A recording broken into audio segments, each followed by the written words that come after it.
Welcome to the world of hermeticism, एक ऐसी गुप्त विद्या जिसने जिसने न्यूटन से लेकर लेनार्डो दा विंची तक सबका दिमाग घुमा दिया। क्या आप तैयार हैं उस मास्टर की को ढूंढने के लिए जो हर बंद दरवाजे को खोल सकती है?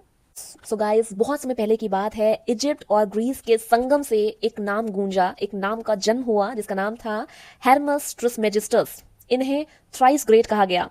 लोग कहते हैं कि ये इजिप्ट के विजडम गॉड थॉट और ग्रीस के मैसेंजर गॉड हर्मस का एक अवतार थे, और उन्होंने कुछ ऐसे रूल्स लिखे जो आज के क्वांटम फिजिक्स और लॉ ऑफ अट्रैक्शन का बेस है। और उन्हीं का सबसे बड़ा मंत्र था as above so below, as within so without without.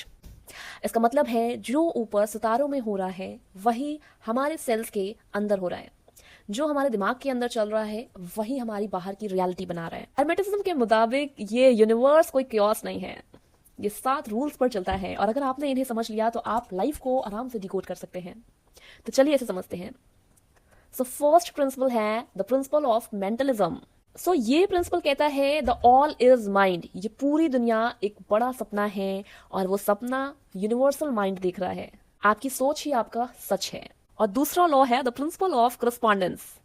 जो माइक्रो में है वही मैक्रो में है।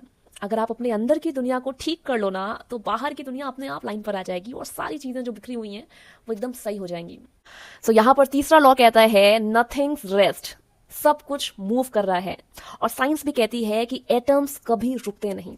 अगर आप खुश हैं तो आपकी फ्रिक्वेंसी हाई होगी, लेकिन वहीं अगर आप दुखी हैं तो आपकी वाइब्रेशंस लो होंगी। तो अगर सक्सेस चाहिए तो आपको अपनी वाइब्रेशंस पे काम करना होगा। तो यहाँ पर फोर्थ लॉ है द प्रिंसिपल ऑफ पोलैरिटी। तो ये लॉ कहता है कि हर चीज के 2 साइड्स होते हैं। हीट और कोल्ड की अगर हम बात करें तो ये दोनों चीजें अलग नहीं हैं, ये बस एक ही स्केल के 2 एंड पॉइंट हैं। So fifth law is the principle of rhythm, यानी लाइफ में टाइड्स आते जाते रहते हैं। जो भी ऊपर गया है वो नीचे आएगा। मास्टर वो है जो डाउन स्विंग में घबराता नहीं है और अगली अप स्विंग आने का इंतजार करता है। And the sixth law is the principle of cause and effect, यानी द कर्मा। सो ये लॉ कहता है कि इस लाइफ में कुछ भी लक नहीं होता, हर इफेक्ट का एक कॉज होता है। और अगर आपको रिजल्ट पसंद नहीं आ रहे तो आपको अपने एक्शंस को बदलना होगा, यानी कि कॉज को बदलना होगा। And the last principle is the principle of gender.